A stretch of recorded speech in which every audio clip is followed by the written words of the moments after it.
Assalamualaikum warahmatullahi wabarakatuh. Perkenalkan, kami dari kelompok yang beranggotakan Lintang Takbirani, Muti Nadia, Selin Rohliana, Siti Anissa, dan Teti Triani. Kelompok kami yaitu membahas tentang skema riwayat alamiah perjalanan penyakit Mosner dan Kramer 1985. Riwayat alamiah penyakit suatu perkembangan dari sehat ke sakit pada individu sepanjang waktu tertentu tanpa terpengaruh intervensi medis atau pengobatan, yaitu tanpa campur tangan medis, sehingga suatu penyakit berlangsung secara natural. Masing-masing penyakit mempunyai riwayat alamiahnya, namun perlu dibuat suatu kerangka umum, yaitu riwayat alamiah penyakit prepatogenesis period, lalu lanjut ke patogenesis period, lalu lanjut ke environment, agent atau host, yaitu sebelum sakit diinteraksi dari environment, agent, host. Lalu lanjut ke primary prevention, yaitu general health promotion, lalu specific protection. Lalu secondary prevention, yaitu early diagnosis and prompt treatment, dan juga tertiary prevention, yaitu rehabilitation dan disability limitation.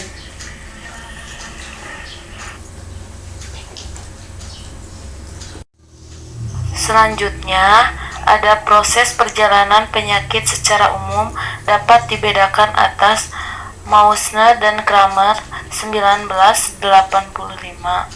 Riwayat alamiah terdiri dari 4 fase: fase rentan, fase presimptomatik, fase klinik, dan fase terminal. Selanjutnya, secara umum dapat dibedakan yaitu 3 tahap. 1. Tahap prepatogenesis, stage of susceptibility.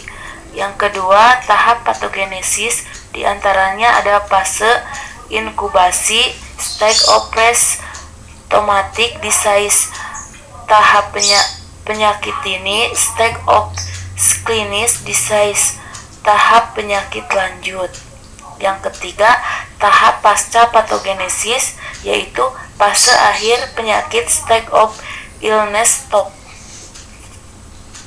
Selanjutnya di sini ada tahap prepatogenesis. Terjadi interaksi antara host, bibit penyakit, lingkungan, atau interaksi di luar tubuh manusia. Yang pertama, penyakit belum ditemukan. Kemudian apabila daya tahan tubuh host masih belum terancam dengan adanya interaksi tersebut, maka disebut kondisi masih sehat. Kemudian apabila terjadi ketidakseimbangan kondisi host, agen, dan lingkungan, maka akan masuk kepada tahap selanjutnya, yaitu tahap patogenesis. Kemudian selanjutnya di sini ada tahap patogenesis. Pada tahap ini dapat dibagi di dalam 3 fase. Yang pertama, fase inkubasi. Di sini bibit penyakit sudah masuk ke dalam tubuh host, gejala penyakit belum tampak. Kemudian tiap penyakit mempunyai masa inkubasi berbeda-beda, seperti jam, hari, minggu, bulan, ataupun tahun. Kemudian selanjutnya fase penyakit dini. Fase subklinis dihitung dari munculnya gejala penyakit atau fase presimptomatik.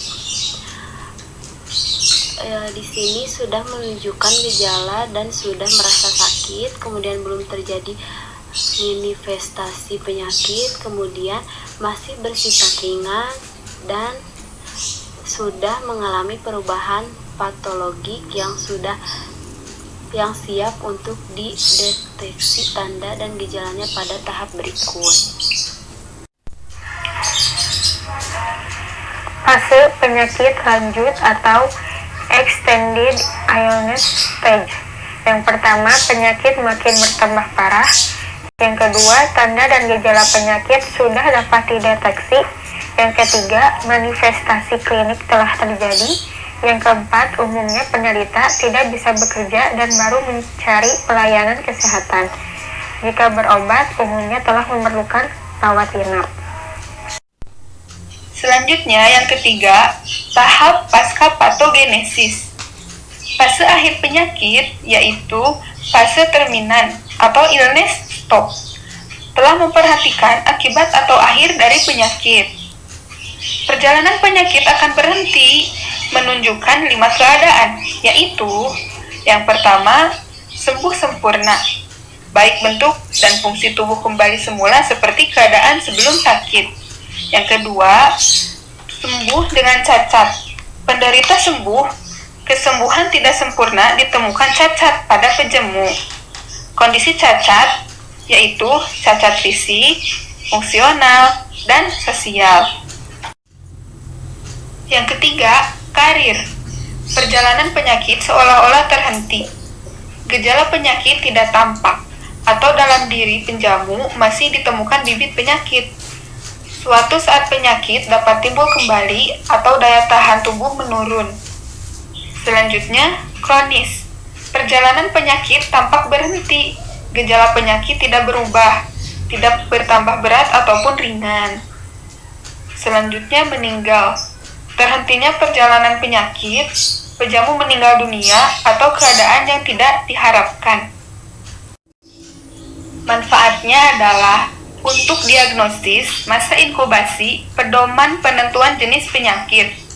Yang kedua, untuk pengobatan. Fase paling awal, lebih awal diberikan lebih baik hasil yang diharapkan.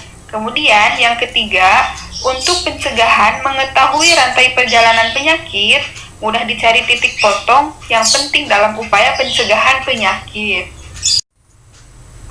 Selanjutnya, berdasarkan rangka umum riwayat alamiah penyakit, maka lingkup riset epidemiologi. Yang pertama, riset etiologi untuk menemukan faktor penyebab hubungan satu dengan yang lainnya dan besar pengaruhnya. Yang kedua, riset prognostik untuk mempelajari faktor yang berperan dalam mengubah penyakit menuju terminal dan meramalkan durasi menuju terminal penyakit. Yang ketiga, riset intervensi untuk mengevaluasi efikasi dan efektivitas intervensi baik yang bersifat pencegahan primer, sekunder maupun tersier.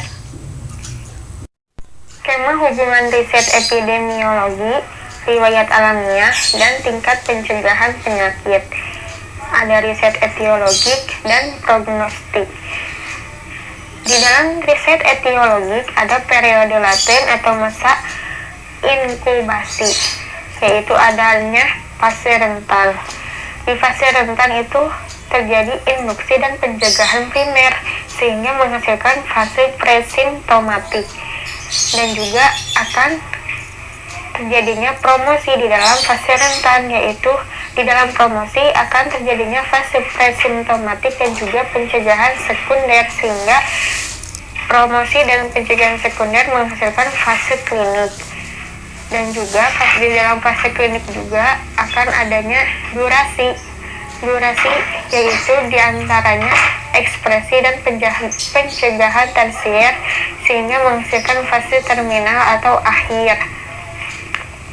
Dan ini termasuk riset intervensi.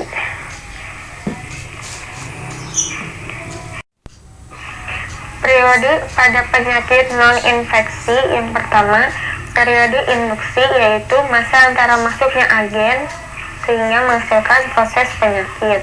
Yang kedua, periode proses penyakit, yaitu masa antara mulainya penyakit sehingga menghasilkan gejala perubahan biologis. Yang ketiga, periode penyakit belum terdeteksi. Yang keempat, lead time, yaitu masa antara dapat terdeteksinya penyakit dengan terdiagnosisnya melalui gejala. Yang kelima, periode laten, yaitu masa 3 sampai 4 sehingga menghasilkan uji laboratorium, klinik, dan merupakan analogi masa inkubasi pada penyakit infeksi.